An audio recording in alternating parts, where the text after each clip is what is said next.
bring a welcome to those who have joined us as participants to hear what we are attempting to discuss this evening.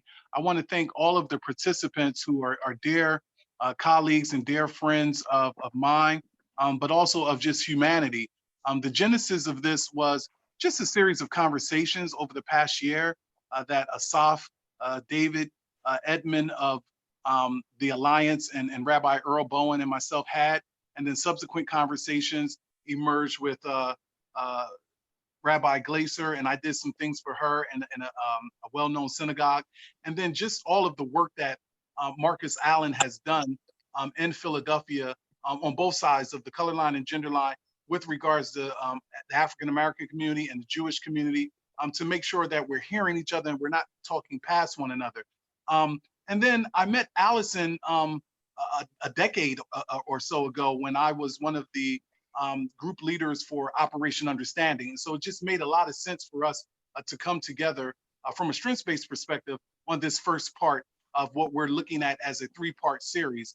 There was not any particular ordeal that led us to this moment, but we know that there's ongoing and a continuance of white supremacy and anti-Semitism. So that's a context. Yesterday, we take a moment of silence in our own kind of way yesterday for the second year anniversary of the Tree of Life horrific tragedy at the Tree of Life Synagogue.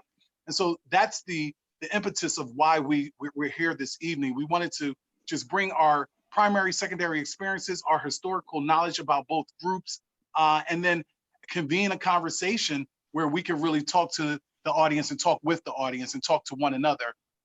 We fundamentally believe that these two groups have the potential to lead us out of what I see, this is just Chad Dion Lasseter's vantage point, out of this moment of a diseased democracy, or what William Penn calls, how do you know it's disease? Because of the apathy with voting, a lot of despair and hopelessness. So that's the context of why we're here this evening. And then we're going to turn it over to our esteemed moderator, Tamika, who will just do a brief high level, introduction of who we are, and then we'll go into our questions. And then at the very end, we'll open it up to humanity, to our audience to ask us, some Q&A, but also to just share whatever experiences you have. We invite you into this Zoom, even though the flyer says from 5 o'clock to 6:30.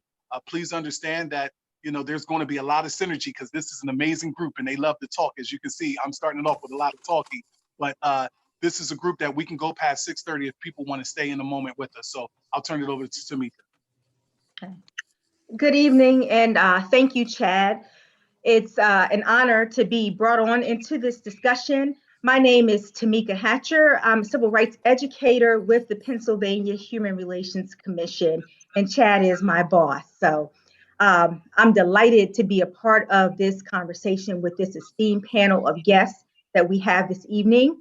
And with us, we have Rabbi Batia Glaser out of Philadelphia, Marcus Allen, who is the CEO of Big Brothers Big Sisters Independence, Asaf Romarowski, PhD, Dr. Asaf Romarowski, who is the Executive Director of Scholars for Peace in the Middle East, SPME, Mr. Chad Dion Lasseter, MSW, who is a national expert on race relations and the Executive Director of the Pennsylvania Human Relations Commission, Dr. Earl Bowen Jr., who is a rabbi, and last but not least, rounding out our panel is Ms. Allison Pokras with Pokras Consulting. She is a diversity, equity, and inclusion and nonprofit management consulting specialist and owner of her own consulting company. So thank you all for joining us for this discussion, and we're going to jump right into it.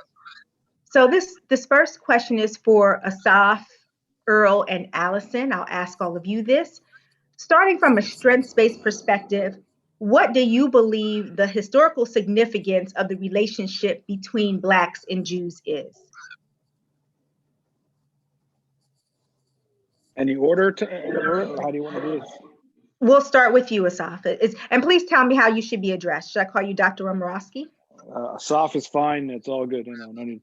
Anyway, well, I want to first thank you. I want to thank Chad for for putting this forum together, and appreciate the opportunity to sit here with colleagues and friends. let me say with some of the historical context as an historian, you know, where I see this and where we're kind of seeing some of these issues play out today, and where the cultural and historical elements play out here. I think that at the basic level, both Jews and Blacks have experienced a great deal of racism. The way I see, you know, anti-Semitism, to my mind, anti-Semitism is synonymous to racism, and so we have gone through a series of our own challenges in our own community. We've been as far as prejudices, persecution, and that I think that part of that has served, historically speaking, as the building block for bringing both communities together. And I think that there have been, over the years, there have been ups and downs given, you know, internal challenges and whatnot. But I think that ultimately, much of the historical relationship that exists between the two communities has really strengthened those issues. Chad mentioned that he is was a former leader and a byproduct of Operation Understanding. When Operation Understanding existed here in Philadelphia for many years, the idea was to show the connection between Jews and Blacks by taking them to show their collective historical memories and appreciate the other's experience, from going to Israel and learning about Yad Vashem and the Holocaust, to learning learning about, you know, Senegal. And so those kind of relationships have been very positive as far as building blocks.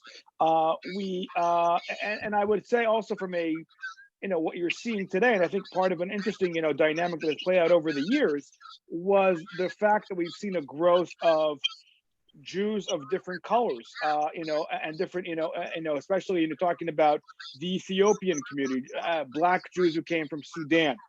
In the contemporary times, which a mission of that of Jews from Sudan who came from Ethiopia to Israel in the 1980s. All of these building blocks and these touch points have brought us together.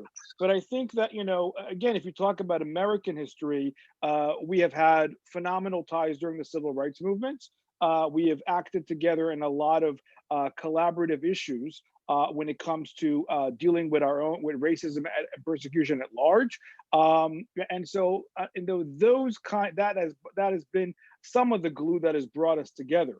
I think that the challenges that we're facing today, and I'm sure we'll go into that later, is part of the politicization that has taken place within our internal groups as it relates to the larger cultural context in which is where we're in these days. So I'll end here, but we can continue on, deeper, with the next stuff. Thank you. Allison?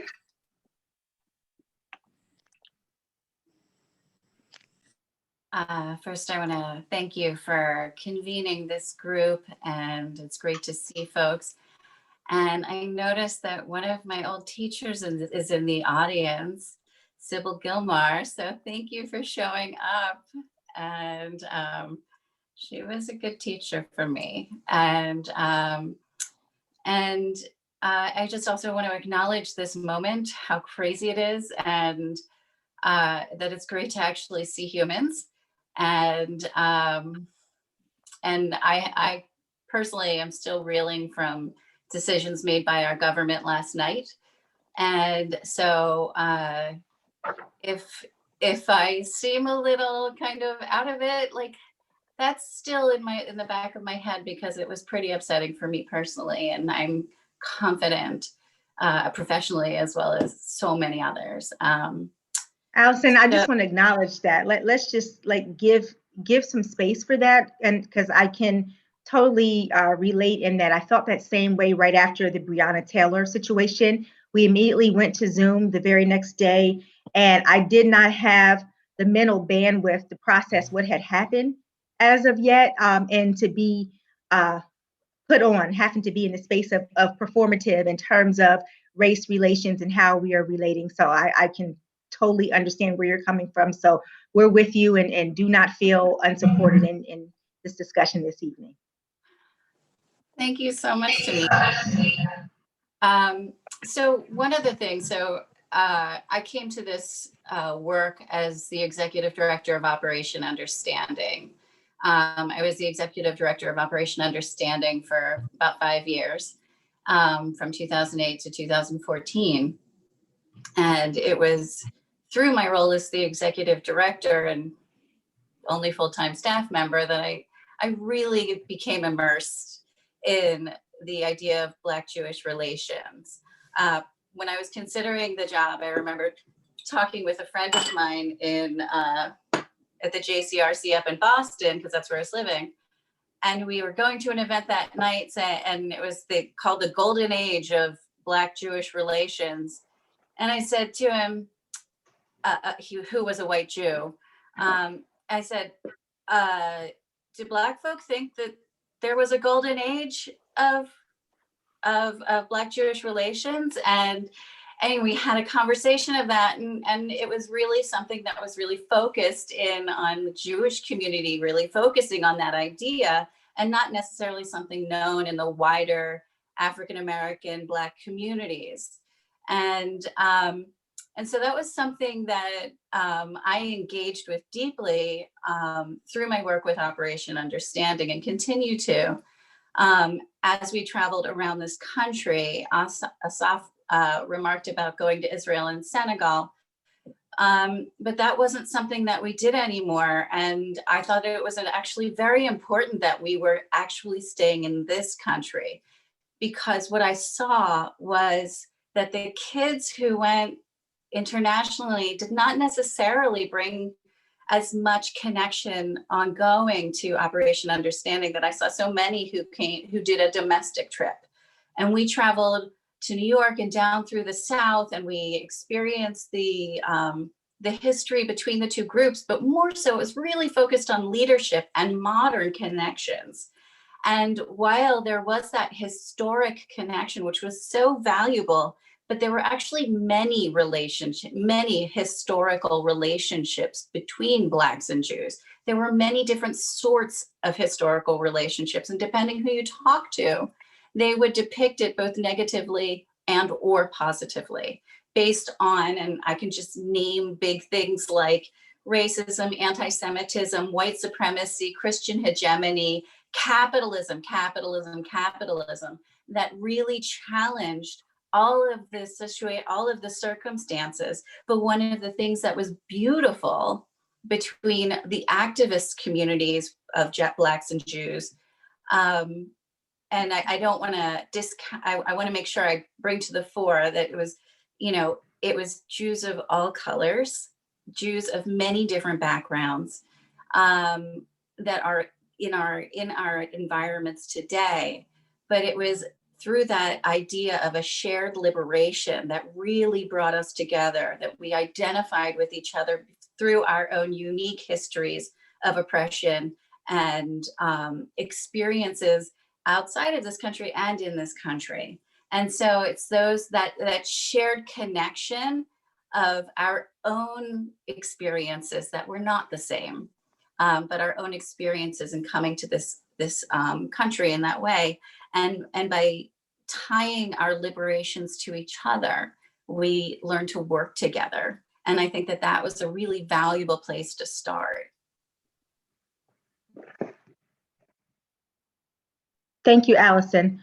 Dr. Earl. Yes, yeah, Earl is good. Okay. First, I wanted to thank Chad for the opportunity to talk about this very, very important topic. And I think the question is really the strength-based perspective on what's the historical significance of the relationship between Blacks and Jews. And so I think there are basically three areas. One is a shared historical experience. Secondly is the interdependence. And thirdly would be self-determination. So I'll just take a few minutes to talk about each one of those. So in terms of a shared historical experience, when we look at the history of Black Americans and we look at the history of Jewish Americans, you find very, very common elements of oppression. As Asaf mentioned earlier, there's a very close connection between anti-Semitism and racism. And so one of the things that Black people share with the large community is that we come out of this historical experience. And the historical experience of oppression is something that brings about a kindred spirit. That is, you understand or you know how it feels to be discriminated against based on superficial features like race, color, that kind of thing. Although the African American experience was unique in the sense that prior to that point, we did not really have this idea of chattel slaves, that is, people dehumanized. That was a significant difference.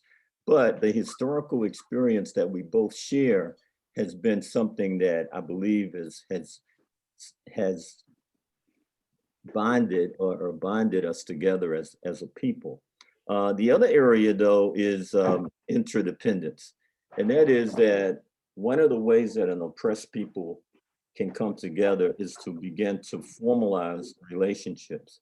And so I think probably the formation of the NAACP that occurred earlier, as you know, in the 20th century, is a really good example of how Jews and Black people began to coalesce and to form an organized front. And from the NAACP, of course, that extends right on up until the Civil Rights Movement.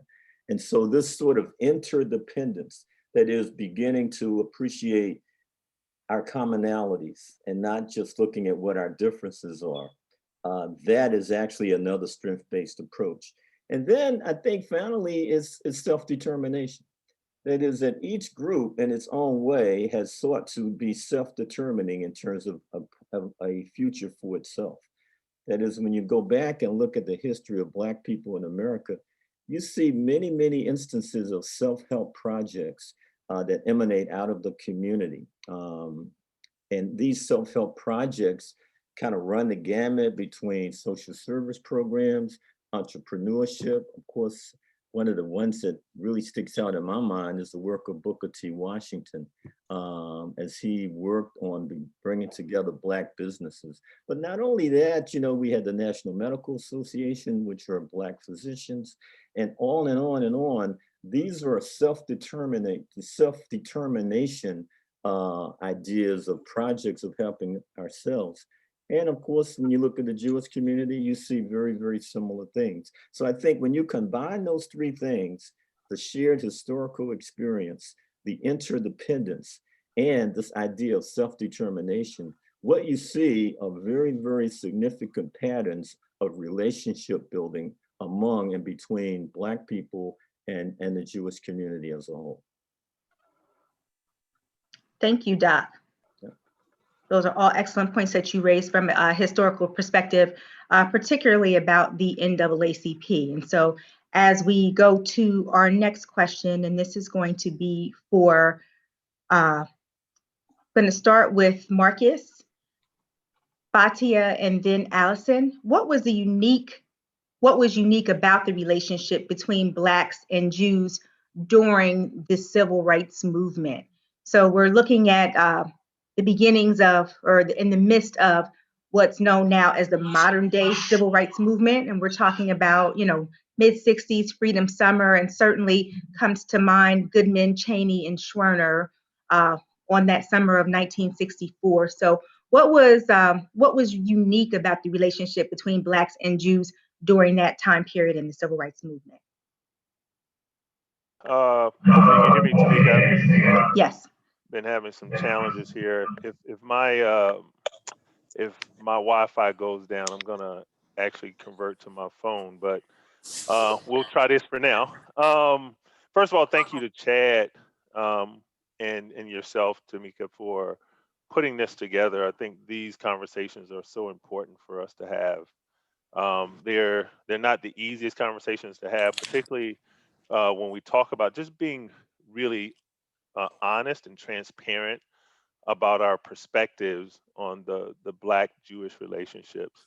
And just going, before I answer your question, I just want to go back and I think it's important for us to have these discussions, because I know that all of us on this panel may not always agree in terms of our perspectives, but I respect each and every one of you who are on this panel tonight and those of you who are listening, The one thing though I did want to say, and Allison, I got to respond to your email. I know you sent me an email, so we definitely got to get together.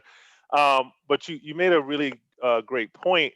But the one part that I disagree with when you talked about the liberation of both groups, and I can only speak for myself, but when I think about the Black experience, and when I say Black, I'm talking about what some people call African Americans, but those of us who have ancestors that were brought here as chattel slaves across the Mid-Atlantic. I disagree to the extent that Black folks still have not achieved liberation in this country, if Thank not you. on this planet, right? I will. And I think that's one of the key, at least when Turn everything else off. I think someone's muted We here. want to ask everybody to please mute your phones. If you're not speaking, we just ask that our panelists would be the only ones who are speaking. For everyone else, please mute your phones. Thank you. But yeah, I it is my life experience and that of those who I've worked with, played with, talked to, those are in my intimate circle and beyond, that we believe and know that liberation has been an elusive thing for us. And that's a lot of our conversations, particularly as of late over the past year, have been about liberation because we haven't achieved that yet. And I think that's one of the differences in the perspective from a Jewish perspective versus the Black perspective.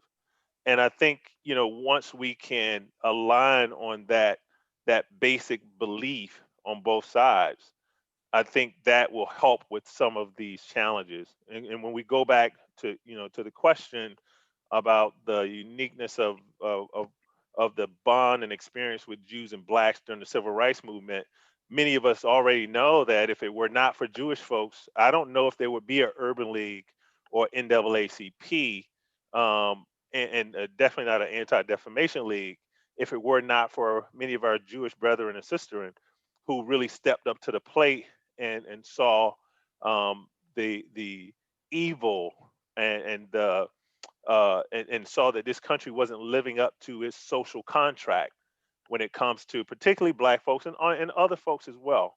But I'm just really, just for the sakes and purposes of this panel discussion, I'm limiting my comments to Blacks and Jews.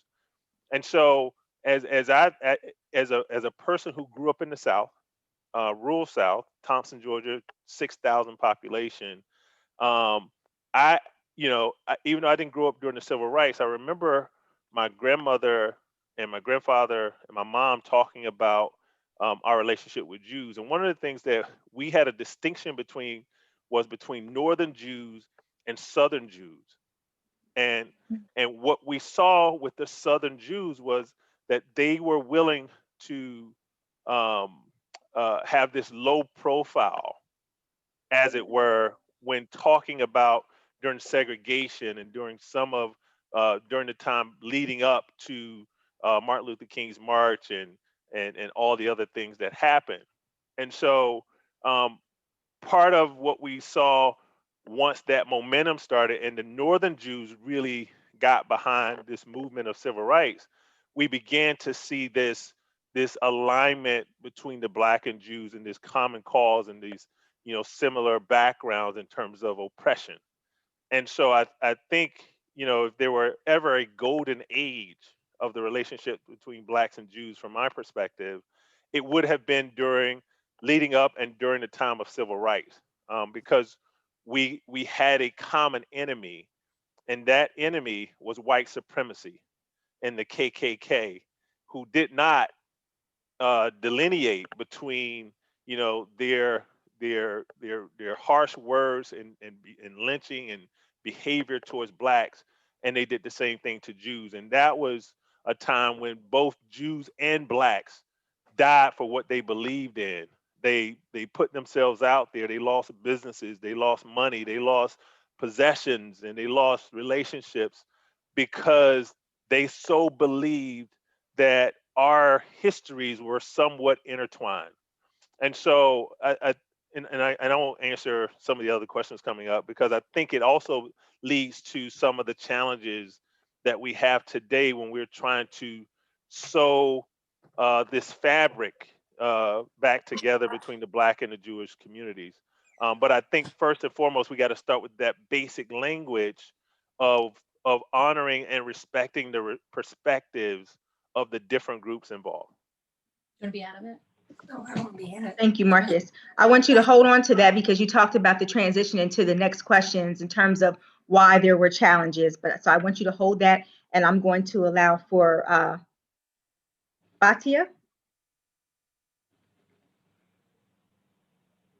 to come on and answer the question next.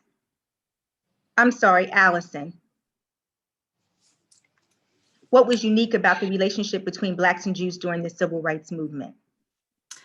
I'm just gonna say something very briefly, because I'm not a historian per se, and there are many books written about these relationships from a variety of perspectives. And so what I want to just address is I want to acknowledge, Marcus, your comment. I want to make sure that I'm understood in what I was saying in terms of the historical view. In my understanding, the historical view in my understanding was that our liberations were tied together.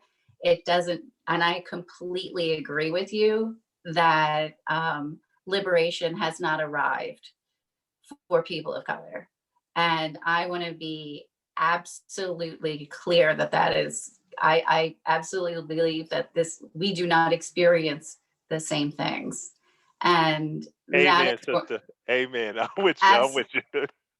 You know, like, and I cannot say that more clearly. I have to say that to my dad. I have to say it to, people in my family, that my experience as a white woman is very, very different. And I have known that for as long as I lived, because I knew I could smile a certain way and get away with something. And, it's as simple as that. And it's by our interactions that are so subtle that we don't even know we're doing it. And we don't even know the privileges we experience. So again, I am not a historian. My simple perspective was that based on that historical understanding, back then, our connections were tied as a result of understanding our liberations were tied to each other. And I want to kind of give acknowledgement to the African American community and Black liberation theology, to give them the credit due for creating a language for us. And I'm going to hand it off to Batia. Thank you, Allison. I want you to put a pin in that because you touched on something on the next, same with Marcus. You talked about current and contemporary situations and the privilege that is used and exercised and tears. Now you used it, I didn't. You went there, so we're going to go there, talking about white tears. So please hold on to that. I'm going to come to Batia, and then Chad would like to chime in on this question. So come in, Rabbi Glazer.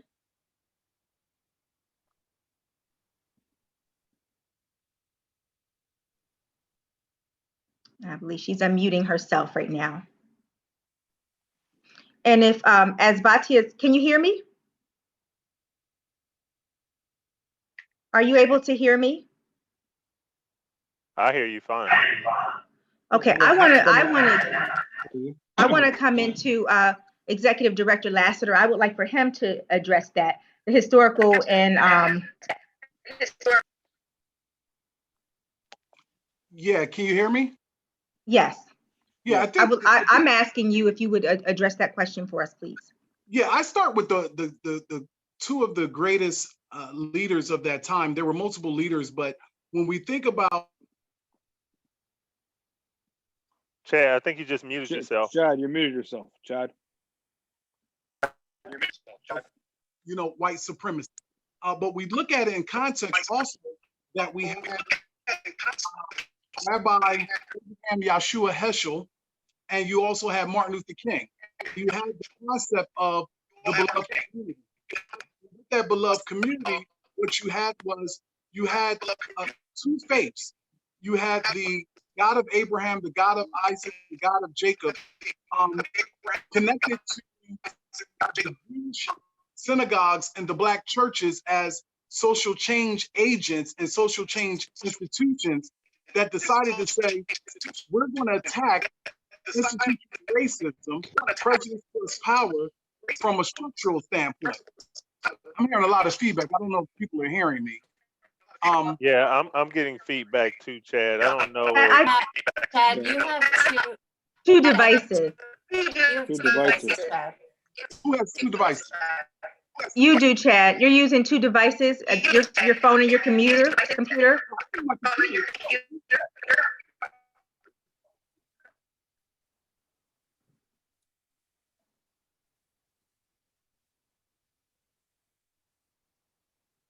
Okay, How's that? that's much better. We were getting feedback from both of your devices. Let's go to Batia and I'll figure it out and I'll come back.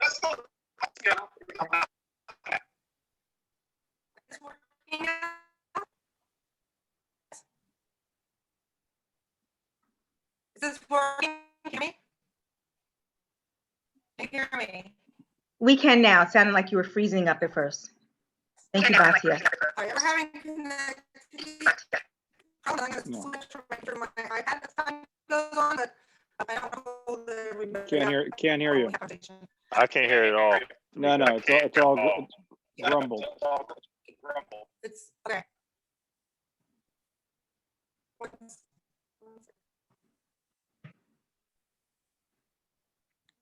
Okay, she's coming back in. She left the chat and just is joining us back momentarily. That's the beauty of technology. When it's working, and we're doing the best that we can just to manage the event as we can. So as Rabbi Glazer is just coming back in, I'm going to come to you, Asaf, if you would please, since you're up, if you would like to address this question, talking about civil rights movement and the historical connection between the two. Sorry. Can you hear me okay? Yes, we can hear you now, Chad. Okay, yeah, let's stick to the moderated questions. I'll be really brief. I didn't know I had two systems going. I was going to say that Marcus is absolutely right when he unpackaged this by looking at what the common enemy was, which was institutional racism and white supremacy. We had Rabbi Abraham Yeshua Heschel and Dr. Martin Luther King Jr. as two examples of trying to create the beloved community. And when we talk about the work of James Cone and Black liberation theology, this was an opportunity for both groups to work on looking at why the humanity of Black individuals were denied under the law. And so what you had voter registration, you had let's combat American white racism, let's address white violence. And the way that it was done was through the ethic of love, civil rights, non-disobedience, right? It was the protests, it was the sit-ins, it was making sure that on a macro level, you were looking at the policies that disadvantaged Blacks in housing and education and employment.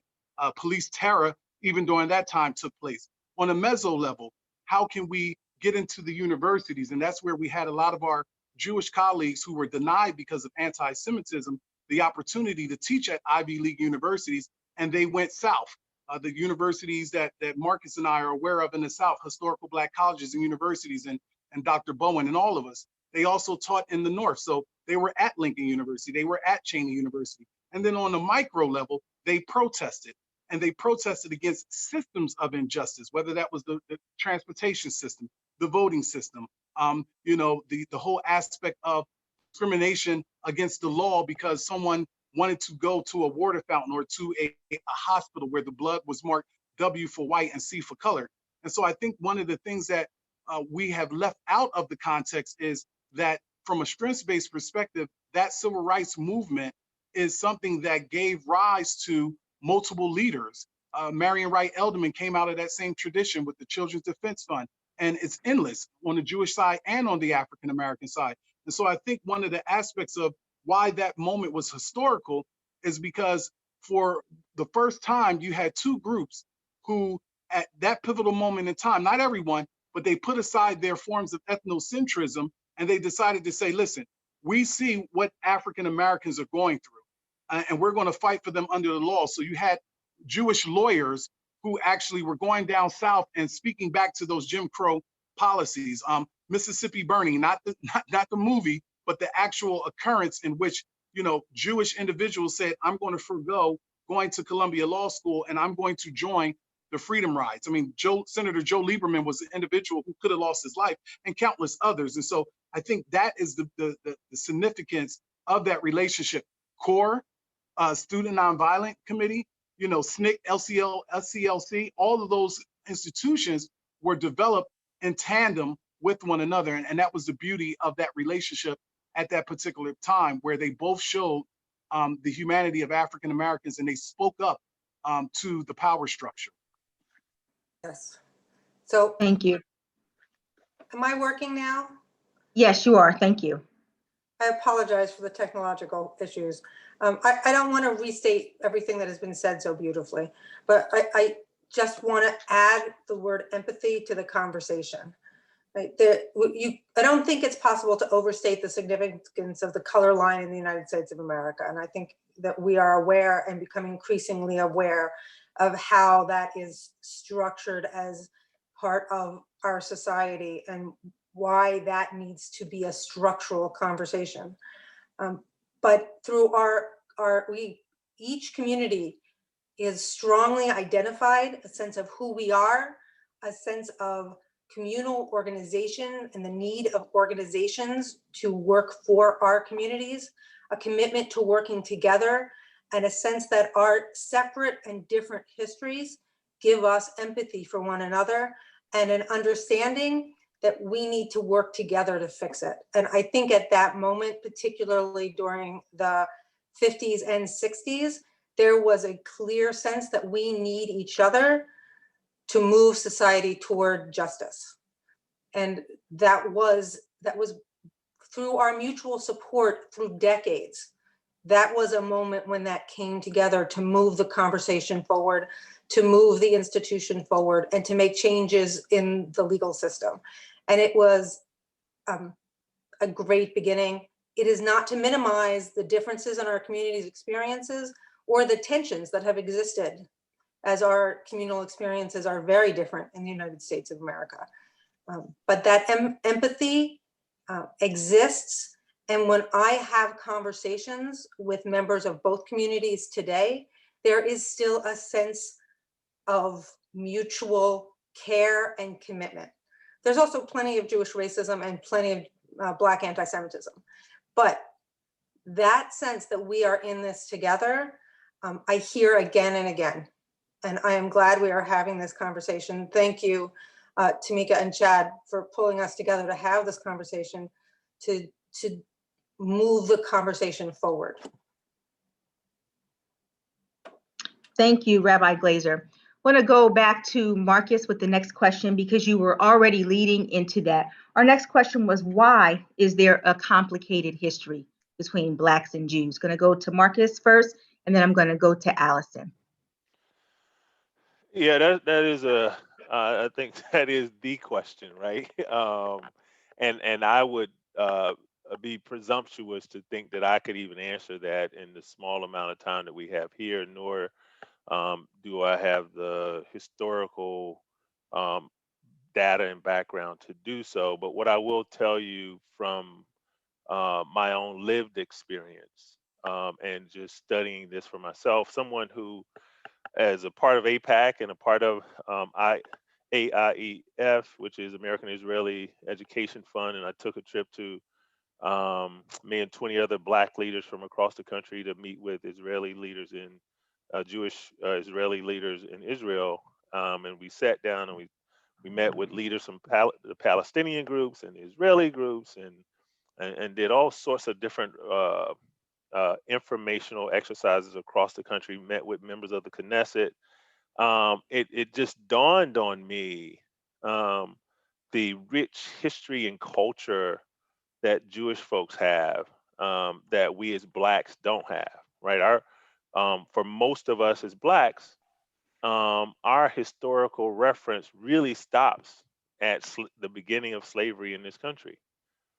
And so as we start to, think about this complicated relationship between Jews and Blacks, you know, everything is about like, where did I come from? And so I think on the Jewish side, it's much easier um, to have a handout to the Black community because of those, you know, similar shared, you know, tragedies that we've experienced and the atrocities that we've experienced. But as we began to, you know, get past the 60s and get past civil rights, and one of us continues to experience the backhand of a country that is hell bent on holding us systemically holding us back and holding us down, if not extinguishing some of us. And then to Allison's point, and Allison, you articulated it so well. The complication comes in is the white part, right? You're Jewish and you're white, right? And then you have certain privileges that we don't have. And when many Blacks see that those privileges have not extended to them from the Jewish community, saying, for instance, when you see an unarmed Black man killed by police officers, you see the mass incarceration of whole groups of Black men and women in this country, um, we tend to really see mostly Black folks speaking out on this on both a local and a national level, and some amazing white folks as well. I'm not negating that, but in large part, you don't see the Jewish community being as verbose and verbal and out front and passionate about the atrocities that continue to happen to Black folks. And I remember saying to one of the Israeli Jews that I met last year, and he was asking me, Marcus, what is like, why do you think that America devalues the life of Black folks? And I said, I, you know, it's long, it's deep, it's historical. I said, but I'll ask you a question. What do you think would happen if Jewish folks, Jewish men, were killed at an alarming rate? Unarmed Jewish men were killed by police officers. What do you think would happen in this country? Right? What type of response do you think you would get from those in power and those who have influence versus what you see happening to Black men and women? And so I think, Tamika, to your question, part of the challenge lies in the fact that the Jewish people, at least the ones that, you know, many in the Black community see, are white for the most part. We do know that the Jewish culture is very diverse, right? When you really, you know, Ethiopians, Africans, Black folks are make up a significant portion of the Jewish faith and culture. However, on the face of it, many Black folks see white people, right? They don't see the Jewish part. And so I think if it's going to take the sort of commitment that Chad was talking about, when you had Jews putting their lives on the line to go down to, you know, and ride on in the Freedom Rise, and putting themselves on the line and their reputations on the line to talk about how important it is in Black Lives Matter and all the other issues and challenges that the Black community is facing today. And so it's just putting that skin in the game. I think from the Jewish side is going to would make a whole lot of difference for some people in the Black community to feel that camaraderie and brotherhood with the Jewish faith and culture. Thank you, Marcus. To Allison, why is there a complicated history? Where does the complications in our history and the relationships come from? Well, I think I like where that Marcus brought it more modern, because I feel like it's when part of the challenge is that white folk have never had a complicated conversation about whiteness.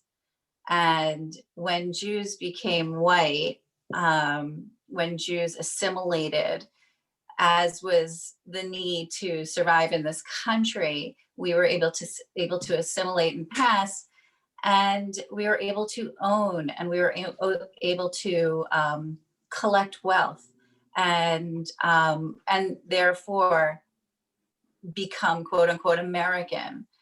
And the challenge is that we also became white in all of those other ways too, of being owners and being teachers and being in the position of serving Black folks, serving people of color, serving folks who weren't able to own or collect wealth and progress in an American success trajectory. And as such, the kind of like the separation from that idea of needing to partner. And I think that when I think about, what, when we work with, when I was, 10 years ago, it was really common for Jews, when you ask them, what's your race, there's a lot, and it still happens, absolutely. They have a hard time identifying with whiteness because of the notion of white supremacy and the lie that white supremacy has to be this awful, cross-burning thing, and not understanding that white supremacy isn't, a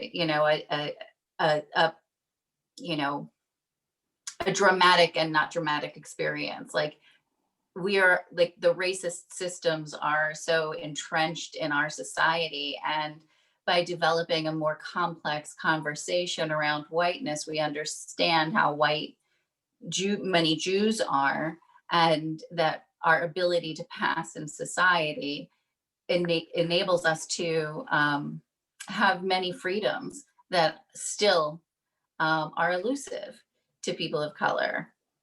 And so by understanding a more modern concept of white supremacy and understanding the inherent racism that all of us experience as a lived experience of not even knowing that we are racist because it's so entrenched in our learning systems and our culture, and coming to understand the racism within each of us. And we and Jews are really working hard now. Many Jews, not all Jews, but many Jews are working hard now just to, because I don't, it's a big group, but not that big. We're not that big. But we're looking at, what are we doing in our own synagogues? How are we welcoming people? How are we making sure that people know that they belong? And it's that critical conversation that is so challenging for Jews to engage with, because it is complicated, because when we talk about whiteness, we identify it as KKK and Christian hegemony. And it is understanding whiteness in a more complex and subtle way. And the more we engage with it, the more important it is that we engage with and acknowledge it. I'll just finish with this one last little story. In Operation Understanding, we work with 16, 17, 18-year-olds. We learn about basic history, but it's really, we start talking about Blacks and Jews, but really it goes quickly to gender, male and female, and white and Black, not Jewish and some other religion. And so when even just, it's just 10 years ago, it was 5 years ago, working with kids who are 16 years old and don't know anything about this history yet. And, when we ask an African-American kid how he identifies, and he says Black, and we ask one of the white Jews, one of the white Jewish kids how they identify, and they say Jewish. And when you say, and I would turn to the African-American kids and I'd say, when you look at him, what do you see? And the African-American kids says he's white. And it's a shock to the white kid. You know, it used to be such a shock and not too long ago. So we're still grappling with this notion of whiteness. And I think that's enough in this moment. Hey, Tamika, can I add one more thing to what I said as well? Sure.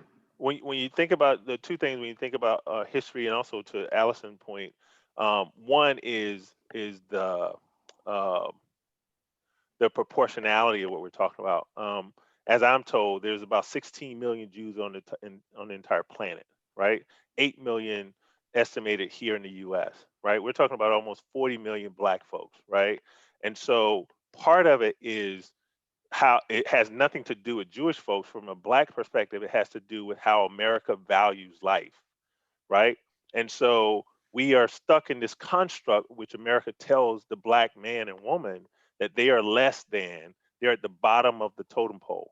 The second part of it is history, in terms of what is told and taught about Black culture, particularly as it originated in Africa. And I know this is it probably is going to set some people off, but I think this is a call to talk about it if people got issues with it. My pastor, Pastor Waller, says that when you look at the Bible doesn't talk about race, right? But when you think about historically, the Bible is talking about mostly Black folks because of where the Bible takes place and the time period it takes place in. Most Black folks don't identify themselves with what's happening in the Bible, right? And I think part of the history, the entanglement of this history is that Blacks don't see themselves working with Jews from a biblical historical perspective, right? And so if we understood this very dynamic and amazing relationships we've had with the Jewish people for hundreds of years, then I think it would give a lot of perspective for us today, right? And then making that distinction that Allison said between whiteness and white people and white supremacy, because when we talk about white supremacy, that's not about white people per se. It's about a white construct, a white structure that was put in place long before any of us were alive. So I think as we start to educate people around that, it can help the relationships between Blacks and Jews. Want to bring the question to Chad. Can you speak to the long history of cooperation between the Black and Jewish community? And then I'm going to go to Batia next. The long history of cooperation between Blacks and Jews. Yeah, just really briefly, when we look at the unions, when we look at social justice projects, when we look at some of the challenges on college campuses, something that should have been a right given to all Americans, but was denied for a considerable period of time because of institutional racism and white supremacy, the sacredness of the vote. Jews and African Americans worked on voter registration, voter education, something that we really don't add to the discourse, which is also voter suppression and what to do to combat voter suppression. And then lastly, not just the vote, but voter accountability. So both groups held leaders to the task. When Martin Luther King met with LBJ, he also had Jewish colleagues with him.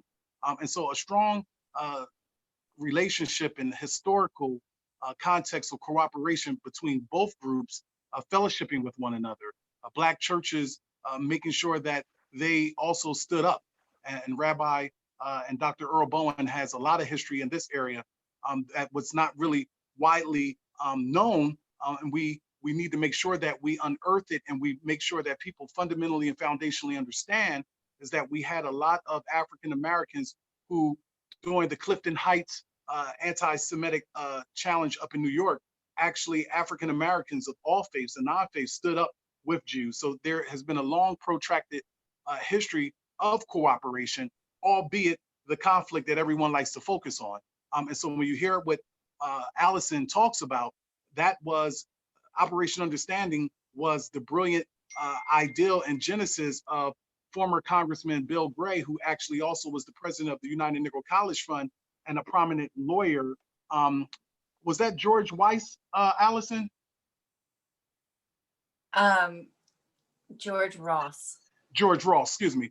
George Ross and Congressman Gray came together and simply said, looking at the historical significance of that aspect of cooperation, two groups who have proven to be resilient in the face of white supremacy, albeit sometimes both groups, they might, trend on both sides of forms of victimization, but whatever the case may be, he said, one of the things that we can do is start with young people. And they both ushered in the concept of Operation Understanding. Let's work with rising high school seniors who are African-American, rising high school seniors who are Jewish. To Allison's point, it became a both and. I was the group leader in 2010 that took 16 young people to Senegal, stood at the door of no return, but also because I grew up in the African-American community, product of the African-American community, product of the historical Black church, product of the historical Black college university, it wasn't until I got to Yad Vashem that I saw suffering on the other side of the color line. Foundationally, that it exists, but that level of cooperation, to the question, Tamika, led me to recognize, wait a minute, I need to take my suffering on my side of the color line, connect with the pain and suffering on the other side of the color line, and look for the commonality. The thread that was interwoven through all of that was a thread of justice. How do we speak back to suffering? How do we speak truth to power, but do it in a loving manner and that same tradition as Rabbi Abraham Yahshua Heschel and Martin Luther King? It was in that moment, going through Yad Vashem and recognizing that the great intellects of Sigmund Freud and Albert Einstein were Jewish, but then taking the connection of, standing at the door of return and recognizing that it's all related to how can we come together and not highlight our similarities, but embrace, highlight our differences, but embrace, our similarities. And so that's the thing. That level of cooperation has long existed, even if it doesn't show up in the textbook. We just don't talk about it enough. Thank you, Chad. Rabbi Earl, can you talk about your experiences as an African-American living, traveling, or studying abroad in Israel and how that impacted you? Yes, I can. I'd like to talk a little bit about that. So more recently, 2 years ago, my wife and I escorted about 27 people from our community who are African-American Jews in Philadelphia on a 10-day trip in Israel. And although my wife and I have been to Israel several times, many of our congregants who are African-American Jews, that was their first time going to the state of Israel. But prior to that, I was on another 10-day trip to Israel that was sponsored by the Jewish National Fund. And before that, these were other trips that I'd gone on my own. But what I wanted to say about our time when we did go to Israel is that there were actually three things I was struck by. One is the beauty of the land. It's one thing to read about, as Marcus talked about a few minutes ago. It's one thing to read about the biblical stories in the land of Israel, but to go to Israel and to appreciate the beauty of the land, it's very, very hard to put that in words, but it was an extraordinary experience. And so I think the beauty of the land was one thing. The other thing that relates to that was the sort of reconnecting with the holy city of Jerusalem. And that is going to, the wall and offering prayers. I think on a very spiritual sense, that was very, very elevating for me. Again, we read in our community, we read Torah every week. And we study the same Torah portions that mainstream Judaism will go over every week. But it's something about experiencing that holy city and being in Jerusalem that I think was, again, an extraordinary experience for me. And then I think finally, one of the things that I appreciated about going to Israel is the diversity. That is, although, you have, and so we spent time, particularly when our community went 2 years ago, we spent time talking to Ethiopian Jews.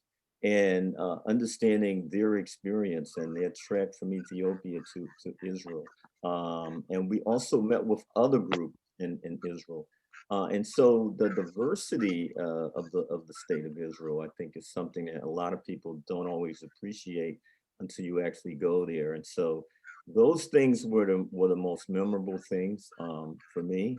I am looking forward to going back again, you know, God willing, to make more trips to Israel and to expose particularly members of our community to the land of Israel and to understand that that's part of our homeland as well.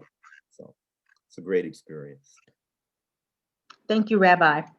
Marcus, you too have traveled extensively in Israel. Can you talk about your experiences? Real quick. Yeah, listen, Israel is like my favorite place to go. I didn't appreciate it. I went there 20 years ago, actually 1996, so 24 years ago originally. And I went there to play basketball. I was playing for a team in Haifa, a little bit outside of Tel Aviv. And because I was younger, I was 24, I wasn't really prepared for Israel. But when I went back last year, it was a mind-blowing, heart-opening experience for me. I think I told one of the people who was taking us around to the historical and religious sites that, you know, he made my Bible come to life. And I'm one of those people who I'm analytical. I'm always, listen, I question myself every second. So I question everything, right?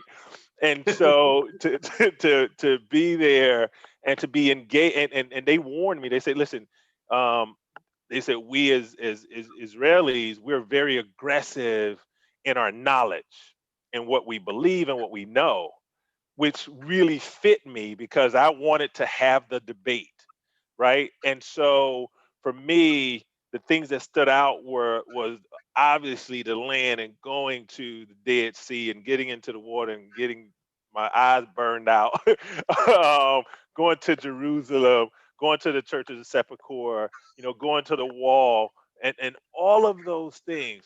But what stood out most to me was the culture and the people.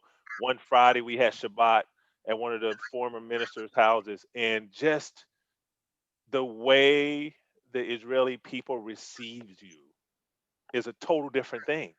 And so, as a black man who who lived most of his life, I lived in Europe for 7 years, but the rest of my 41 years was here in the U.S.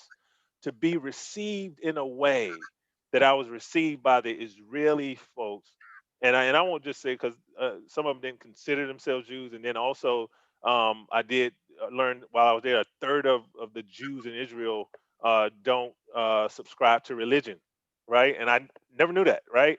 And so, but regardless of whether they're religious or not, Orthodox, unorthodox, the the way they made you feel for the for one of the few times in my life, I felt equal, right? I felt that there was a whole community that allowed you to be who you are and that was okay with them. And so I was jealous, right? I came back jealous because I want every black kid to feel what those kids over there felt. Like there was some tragic happened while I was there. There was a busload of kids that went up to the mountain. They weren't supposed to, they had told the people not to, the teachers and the administrators not to go, but they decided against that and they took this busload of kids up into the mountains in Israel. There was a rainstorm that happened, a mudslide happened, and some of the kids died. Wow. The entire country of Israel mourned the death of those 7 or 8 kids. Now, I'm not minimizing, those are kids, they died. But when I thought about that, right, we have 7 or 8 kids die on a weekend in Philadelphia, right? And the city doesn't even mourn them. Yeah. And to see that happen in Israel, and that's why this is so complicated for us because it really permeates and it really illustrates and elevates this idea of belonging. it elevates this idea of what is the value of my life and how do I fit into this world. And so when you talk to me about Israel, okay, nobody say nothing negative to me about Israel. I'm just telling you that now. Yeah. Like those are my people, and that's why I'm very open and transparent about how I feel about Jews, blacks, and anybody else, because that's that when you love people, you're open to give them that feedback, whether you're wrong or not. That's my perspective. But Tamika, like that Israel trip is life changing for me.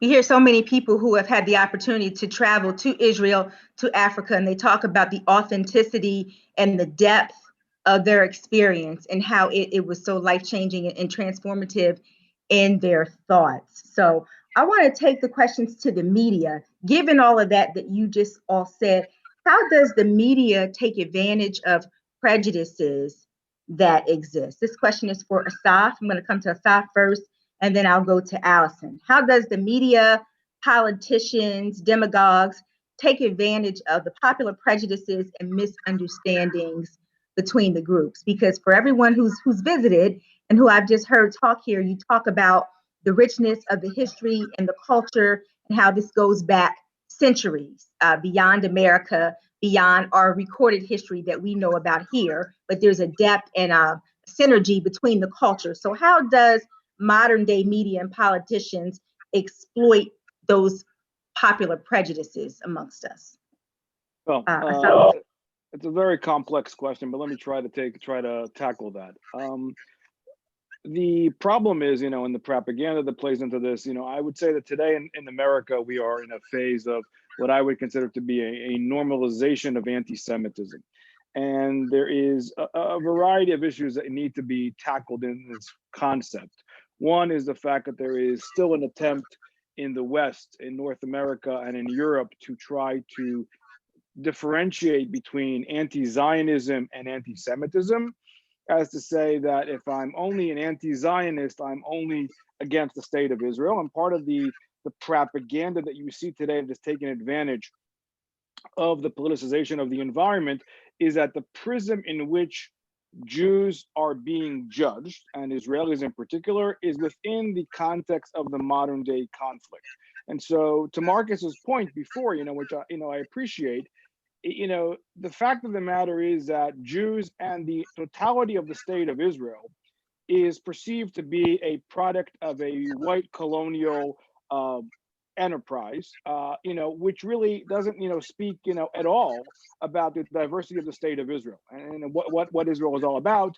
And so as a result of that, Jews are put into a box. I mean, I know it was mentioned here before about, Jews being white, but Jews are not, there is a plethora of what Jews are, including my friend and colleague here, Earl, there are Black Jews, there are Jews from Arab lands, there are, there's a variety of Jews but the perception is that Jews are one monolithic concept, which is, part of the problem that we see today as it plays into the conversation. So when you look at the modern day contemporary environment, you see the fact that Jews are being, they are being judged based on actions as it relate to the modern day conflict. And that is one challenge that plays out here. What you've seen, and I think that, to the Marcus's point again about the diversity of the state of Israel and the fact that the state of Israel comes together under times of tragedy. This again has to do to my earlier point about the collective memory of the Jewish state. One of the seminal kind of axiomatic understanding of the state of Israel is based on the idea of never again as it relates to the experience of the Holocaust. Again, the idea of eradication and the fact that we're looking at the environment of Jews at large. And so when you look at the modern day environment today, you see the fact that Jews are forced to defend themselves. And so when you're looking, Chad mentioned in earlier remarks about the anniversary of the Tree of Life. I mean, when those Jews were targeted, they were targeted because they were Jews, not because of anything else. Nobody asked what their politics were. Nobody asked where they were on the issue. It was a purely anti-Semitic act. And so what you have here is an environment, I think, today that plays into, again, a lot of the politicization of, anti-Semitism, anti-Zionism, is one legitimate, was one not legitimate. I will quote to you that, one of King's famous quotes was, when people criticize Zionists, they mean Jews, you're talking about anti-Semitism. That quote, unfortunately, when you're talking about the environment today, people don't see it as one and the same. And I think that, a lot of the work that we're doing on campuses today, a lot of the work we're doing in the media today, is to understand the fact that, and part of my long conversations with Chad and Marcus as well, is that anti-Semitism is racism. I think that part of the problem that we face today is the fact that people are too sanitized to the idea of anti-Semitism. So they say, it's okay, it's not a big deal. It's not about, when you say racism in America, people understand what racism means. But there is a growing segment that tries to differentiate that. So there's less, I would say, upset that people should be upset about. There was a study that came out yesterday, just by the American Jewish community, about the fact that people don't know what anti-Semitism is. There is a growing population of younger Americans, next gens, people in their teens and their 20s who've never heard of Auschwitz before. You cannot diminish, just wearing my historian hat here, you cannot diminish from the collective memory. And I think that part of the collective memory that brought us together, and part of the conversation, and there is an historical conversation that took place, about King's almost wanting to visit Jerusalem, but never making it to visit Jerusalem, was about trying to understand and grasp the situation. And, and it's a very complex, multi-layered issue that we're still facing today. Unfortunately, again, that reality and the reality that you face with the modern day conflict today is 50 plus years away. People don't remember that. I mean, the historical collective anchors are no longer relevant when you're living on social media and on Facebook and whatnot. And you're expected to explain an entire historical context without understanding the reality. Part of the religion of the day today, which all of us are aware of, has to do with intersectionality and identity politics. And when you're looking within those constructs, it's about opinion rather than fact. People don't know. I mean, there used to be here in Philadelphia a very famous principal of a school, Leon Bass, who some of you may have heard over the years speak. And Leon was one of the liberators of Buchenwald. And he would talk about the fact about what it was as a Black American to go and liberate Jews in the concentration camps and then come back to America and face racism. And making the connection of how we need to do that. But again, individuals, unfortunately, like Leon, passed away. And so again, this is the last generation to, that you will have Holocaust survivors who are able to say, I was there, I saw. And the perception is that what you see today is based on the contemporary reality without being there. Again, many of us, including Marcus and Chad, and Earl, we've all been to Israel. The perception is that the state of Israel, and by extension, is being judged based on platitudes, on propaganda, and that's where you see a lot of this play into what's happening. When you talk about anti-Semitism today in the churches and in the mosque, and some places where the lack of education is taking place. And this is, maybe leads to the point about what we saw this past, a few months ago about social media, Twitter comments coming out of Deshaun Jackson and other comments that were made, without knowing the reality on the ground. And I think that this is part of the lack of education that's missing with that, why these conversations that we're having now is so important, knowing the other, appreciating the other, knowing the history. I mean, I am constantly called in to say, give us a history of the Arab-Israeli conflict in 15 minutes plus Q&A. This is not happening. I mean, and I think that part of this has to do with the fact of the lack of education in our country today. Part of our many problems have to do with lack of education and apathy, and that's what we need to be working on moving forward. Thank you, Asaf. You touched on this question and also the next one, which was about some of the misconceptions. So I appreciate that. Going to come to Allison. We're asking the question about what are some of the popular prejudices and misunderstandings between our groups? I actually want to, I'm not a fan of that question, and I wasn't asked to answer that one. Okay. I'd like to go back to the media and politicians question that I was That's asked the question. about. Isn't that what I asked you? about the Oh, media no, that's politicians and You asked me the next one. So Asaf said a lot there. And that was kind of like a rapid fire water hose of data. And I just want to kind of take it back to how the media, politicians, and demagogues take advantage of these prejudices. And because it's so layered, it's you know, they jump on conspiracy theories, and one of the challenging ones is that, you know, and I'm just going to say it, it's like, you know, this has now become part, you know, rule number one of the right wing playbook: separate the communities that we don't want voting, so that they don't come together.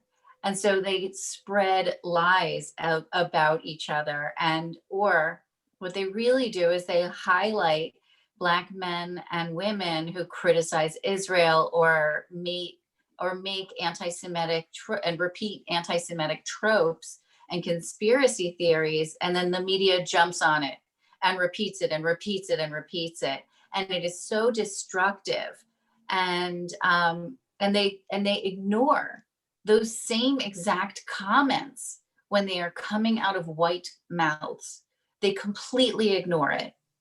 And it, you know, I have to say, you know, the people who scare me the most are white men, frankly. And they are terrifying to me because I'm just watching them do what they do all the time and have done my entire life and all our lives. And I'm not saying that as I don't like white men. That's not what I'm saying. It's the power that is given and the power that they take and then abuse and then cause others harm. And that is the conversation that needs to happen. And it is that when those comments are disregarded by the media, when they're coming out of white mouths, when they fail to prosecute known domestic terrorists that happen to be white, and they refuse to take action on that. They refuse to let it even be tracked, and that we have to create our own institutions to track them. And then hundreds of people die as a result of their boys will be boys attitude towards white males. And it's a problem, and the media does not hold itself accountable, and politicians jump right in. And when somebody like Ilhan Omar says something that sounds like anti-Semitism, but she says trace the money. Tracing the money means not tracing the money to Jews, it's tracing the money through those activities, because they are funding, they are creating, so that there's partnerships between the white evangelical community and Israel, both serving what they believe to be common goals. And it's the white evangelicals. She's saying, follow the money to the white evangelicals. Now, I don't have a deep understanding truly of the history, and I'm not going to, recitate all kinds of things, but it's the jumping on somebody like that that's saying trace the money, and it fires up the Jews that fall on the right side of the political spectrum as well, and conservative Jews, and it fires them up to create more divides between our communities. And if we don't sit back and just listen to each other and create atmospheres where we can honestly have conversations and learn from each other, and like Asaf says, educate and learn, and also know that it's not just about history. It is now. It is right now in this moment. And it's this trope where it becomes a self-fulfilling prophecy. And I kind of want to hand it off to Batya, and because she hasn't had much of a chance to talk, and then I'll chime in some at another time. Can I just respond for a second? I just, if possible, Tamika, just 1 second. I mean, there are some things, Alice and I, disagree on, and obviously, this is part of the conversation. I just want to say, I mean, I think that part of the issue, to my point before about the normalization of anti-Semitism and racism today, that it's become a partisan issue. I mean, I think that part of what you saw historically speaking is that traditional issues regarding anti-Semitism at large used to be bipartisan issues. And I think that as it relates to the politicization of the environment has to do that these topics, including Israel, including anti-Semitism, are no longer. I mean, we don't have any more individuals like Tom Lantos, who was a Holocaust survivor in the House. And we don't have people like Joe Lieberman, or any kind of, individuals is somewhere in between that would speak, truth to power and talk about the issues as they are. And I think that, what you're seeing today, jumping on the bandwagon, and I'm not going to get into the, Ilhan Omar controversy, which I have a great deal of personal problems with Omar and Rashida Tlaib and the way they have taken this out of context, what they know, and have politicized the conversation. That has to do with a lot of lack of ignorance, and a great deal of ignorance and apathy. I mean, I think that, this is part of what you're facing today, which relates again to that education that needs to happen. And it's not happening. And the fact that you're relying on 140 character tweets or Facebook comments is out of context, but using and influencing old anti-Semitic tropes of Jews as money grubbers and associations, I think this does invoke a strong nerve, both on the right and on the left. And I think that, there has to be a larger issue that needs to be dissected here that is not. And this is part of our problem today, that these traditional issues have become now partisan issues versus building blocks of the bipartisan relationship. Yeah, let's see if Batya wants to answer. But I do want to say that we have set up questions from an equity standpoint, and I think that maybe the issue was technology earlier. But let's go to you, Rabbi, to chime in on that same question, and then Tamika will move us along to the following question, so that we can near the end and maybe open it up for question and answers. Is the Rabbi still with us? I'm here. Okay, yeah. I'm here to fix my technology issues, although I'm not really sure what question we're on. So I'm going to start with the media. That's the question we're at. That's very good, and it flows in to the. So I'm going to give it away. The next question is, what are some of the causes of conflict today between the two groups? So I'm going to sort of start with the media and then go into that question a little bit. I think, oh no, I missed the dialogues. I'm just going to talk. Well, no. Let's go to question 8, which is, how does the media, politicians, and demagogues take advantage of popular prejudices and misunderstandings between the groups? And then the second question, which was for Asaf, why don't you take that, which is, what are some of the misconceptions of the relationship between Blacks and Jews? And then we'll take it back to Tamika. So why don't you briefly unfold those two questions in the eloquent, brilliant way that we know that you know how to do. Thank you, Chad. That's lovely. I think it's very easy to make a headline out of conflicts between representatives of the Black and Jewish communities. I think it makes a good headline. I think people are able to exploit those conflicts. And I think those conflicts are real. There is real racism in the Jewish community, and there is real anti-Semitism in the Black community. And I think we should all be calling out our own communities when we see that.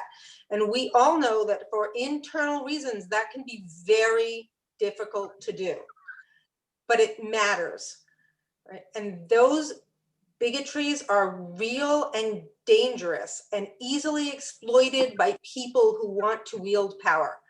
And that happens, and it continues to happen. I think it is a difficulty that Jews in America, are most white Jews are indeed white-skinned in America and seem like to everyone else like white people. But I think our internal understanding of ourselves as part of an international peoplehood where people come, and Jews are the Jewish people is a family that you can join, right? It's not there's no dogma that makes you Jewish, but there are Iraqi Jews, and there are Indian Jews, and there are Chinese Jews. There is a Judeo-Arabic, there is a Ladino, is a Spanish Jewish mix. There's Yiddish, there are different Jewish languages. Our self-conception is legitimately more complicated than we are white people. But in America, it's very hard to have that fit into American context and American models of how we relate to one another. I don't think the media is good at that. And I think that sometimes that is used to minimize the ways in which racism and anti-Semitism, both hateful, dangerous bigotries, are fundamentally different, and how much greater is racism as a danger in America. And I think that the media and the politicians and the communities want it to be easy, and the Jews are never easy, and we're always complicated. And I'm glad that we're able to have a complicated conversation here today. Thank you, Rabbi. Gonna come next to Marcus. Marcus, can you share where the Black and Jewish Coalition can really have an impact in this era of the Black Lives Matter and growing anti-Semitism? Yeah, I always start with the kids. I think that, I don't know any other place outside of some of the organizations we mentioned here that, Black children are intentionally building relationships with their Jewish, other Jewish kids in the Jewish community. I and I always have believed that if you don't focus on something, it's not going to happen. And so, a lot of what we're talking about, and I know there's a lot of different groups who are doing this, like APAC and other organizations who are doing this at a adult level. But when I think about my experience, I can't imagine how I would be a different person had I started out like talking about the things that we're talking about here today in the way that we're talking about it. And so I think, it, there, I start with school. Like I think if this is as important as all of us believe, there has to be a way to infuse some of this into, our kids and the learning that they're getting in school. Um, and also, what makes it difficult though is I don't know how this works on the Jewish side, so maybe one of the rabbis can speak to this. But in the Black community, we're seeing young people. When I say young, under 30, who are not going to church like we used to go to church when I was growing up. In the Black community, Black churches are suffering from lack of membership, and so. I think we have to figure out, especially as we look at this country and the racial divide that we have in this country. I think the Black and Jewish community needs to come together and really think about how do we make sure the next generation doesn't get educated at 41 years old about this whole, amazing, complicated, broad relationship that Blacks and Jews have had in our tied history of struggle, our tied history of overcoming, our history of achieving civil rights achievements together. That is not something that is talked about in traditional schooling. And so, Tamika, I and we have to be careful with that because I think Asaf kind of led to this. As soon as we start to talk about Black or we talk about Jewish, for whatever reason, people think it's political. I don't understand that thinking. And I'm not saying is saying that it was. I'm saying he's speaking from what he's seeing, how the media and politicians and others politicize race, Sure. and culture and religion um, I have to take a page out of Bill Maher's book, and I think the greatest threat to our society is political correctness, and this cancel culture that we live in, and it makes people fearful to even have a conversation like the one we're having tonight. Like, this is considered bold what we're doing tonight, which is crazy to me, right? And it's like, how do we, like, to your question, my question is, how can we move forward if these conversations are taboo, right? If we are content as a society of having these unanswered questions and these voluminous, spaces of not knowing and disinformation and misinformation and distraction, and we can't come together as long as we allow that to be what it is. And so I think we as leaders, not just us who are here on this call today and all the participants and attendees and guests, but all leaders who really care about this issue, we need to hold our policymakers' feet to the fire, and also look at what our kids are learning in school and challenge our school districts and challenge our education system, to make sure that we're having these conversations and we're not miseducating our kids, right? If you go to school these days and you open a history book based on what we're learning as adults now, it contradicts with what our kids are learning in school. I can't tell you how many times that I'm having a conversation with my daughters. One is 11th grade and one just graduated, but when she was in school, like, we would be talking about history or culture, and I'm like, "Oh, your teacher is absolutely wrong." And they were like, "Well, Dad, how do you know? My teacher said this." And I'm just like, "Because, babe, I just came from Israel. I can tell you with a shadow of a doubt that they're wrong, right?" And so this way America wants to educate our kids is keeping them in the matrix, is keeping them in the bubble.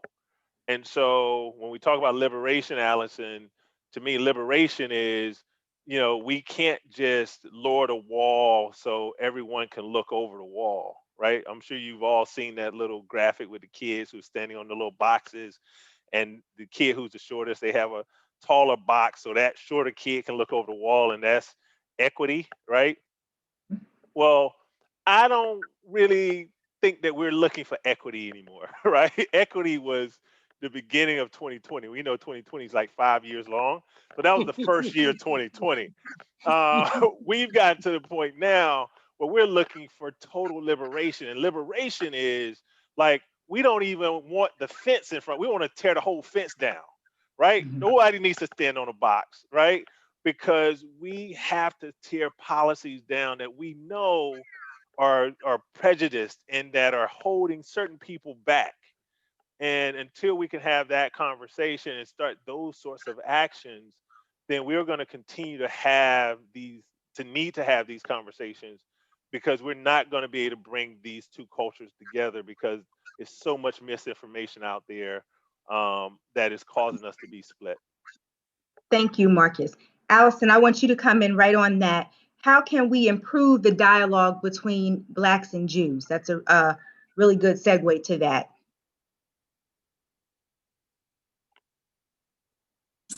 So I think that, thank you. And thank you for that, Marcus. I am going to use the 5-year-long 2020, and I'm going to credit you on that, because that was brilliant. Thank you. And I think one of the ways that we can improve the relationship between Blacks and Jews, of all backgrounds, is to start actually having relationships. Most people, their sphere of connection is very small. And so by creating the atmospheres and the expectations around being in relationship with someone that doesn't look like you, that's important. And by also when white Jews are in the spheres of people of color, by quieting down a little bit and listening. And I know that's hard, but it's really about listening and acknowledging and hearing those stories and saying, I believe you, and not trying to, reason it away. Just, I believe you. How can I help? What can I do? And white folk get together, Jews get together. I'm a part of a number of different networks of a very vibrant and creative Jewish network that fosters the leadership of so many people.